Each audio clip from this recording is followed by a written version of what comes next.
तर राज्यातील प्रत्येक शालेय विद्यार्थ्याला सुरक्षित, सकस व संतुलित आहार मिळावा यासाठी अन्न सुरक्षा या अनुषंगाने राज्यव्यापी अनुपालन आदेश आपण इश्यू केलेले आहेत. त्याच्यातले ठळक वैशिष्ट्य असं आहे की महाराष्ट्रातल्या सर्व शासकीय, निमशासकीय, अनुदानित, खाजगी, निवासी, नॉन रेसिडेन्शियल आणि सर्व मंडळ, मग ते एसएससी असेल, सीबीएसई असेल, आयसीएसई असेल, आयजीसीएसई असेल, आयबी असेल, कोणत्याही बोर्डची शाळा जरी असेल त्या सर्वांना हे लागू आहे. एडेड असेल, अनएडेड असेल, प्रायव्हेट असेल, गव्हर्नमेंट असेल, हे कोणतंही डिस्टिंक्शन याच्यामध्ये नाही. सर्व शाळांना हे लागू आहे.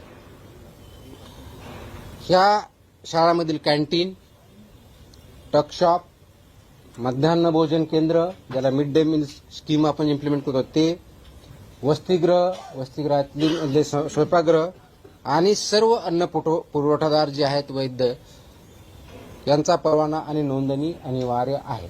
म्हणजे काय, शाळेमध्ये जे कॅन्टीन असेल किंवा जे मिड डे मील स्कूलमध्ये जे प्रोव्हाइड करतात ते असतील किंवा अंगणवाडीमध्ये जे कॉन्ट्रॅक्टर असतील यांना हे फक्त फसाई लायसन्स असणारेच असू शकतात. जर नसतील तर त्यांना लायसन्सवालेच अपॉइंट करावे लागतील.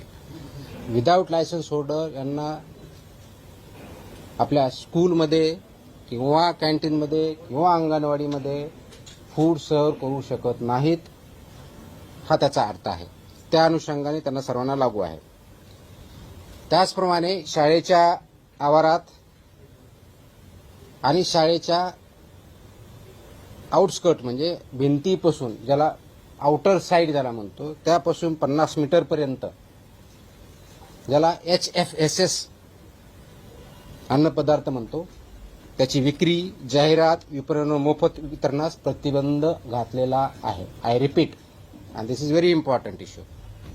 HFSS म्हणजे high fat, trans fat, sugar या प्रकारचे प्रॉडक्ट्स वितरण करण्यास, विक्री करण्यास, जाहिरात करण्यास किंवा मोफत विक्री करण्यास पूर्णपणे बंदी आहे.